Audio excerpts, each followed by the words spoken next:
அனைவருக்கும் வணக்கம். உங்கள் வாஸ்து நிபுணர் சண்முகம். பார்த்திங்கன்னா இந்த வீட்டோட அமைப்பு பார்த்திங்கன்னா தெரியும். கிழக்கு, தெற்கு, வடக்கு, மேற்கு பார்த்திங்கன்னா சமையலறை தென்மேற்கில் இருக்குங்க. படுக்கை அறை பார்த்திங்கன்னா தென்மேற்கு விட்டு மாதிரி வடமேற்கில் படுக்கை அறைங்க. காலி இடம் வடவர் இருக்குங்க. பார்த்திங்கன்னா ஈசானியத்தில் ஒரு படுக்கை அறை, மறுபடியும் 2 படுக்கை அறை ஈசானியத்தில் இருக்குங்க.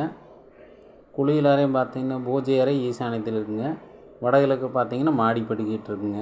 சென்ட்ரல் பார்த்திங்கன்னா ஹாலு. இந்த மாதிரி அமைப்புள்ள வீடுகளில் சரியான விபத்து நடந்திருக்குங்க. விபத்து நடந்து இதில் அப்பா அம்மா 2 பேர் இறந்துட்டாங்க. அப்புறம் இதில் இருந்த குழந்தை என்னென்னு பார்த்திங்கன்னா கிழக்கு அடைச்சிருக்கிறதுனால பார்வை குறைபாடு ஏற்பட்டுருக்குங்க.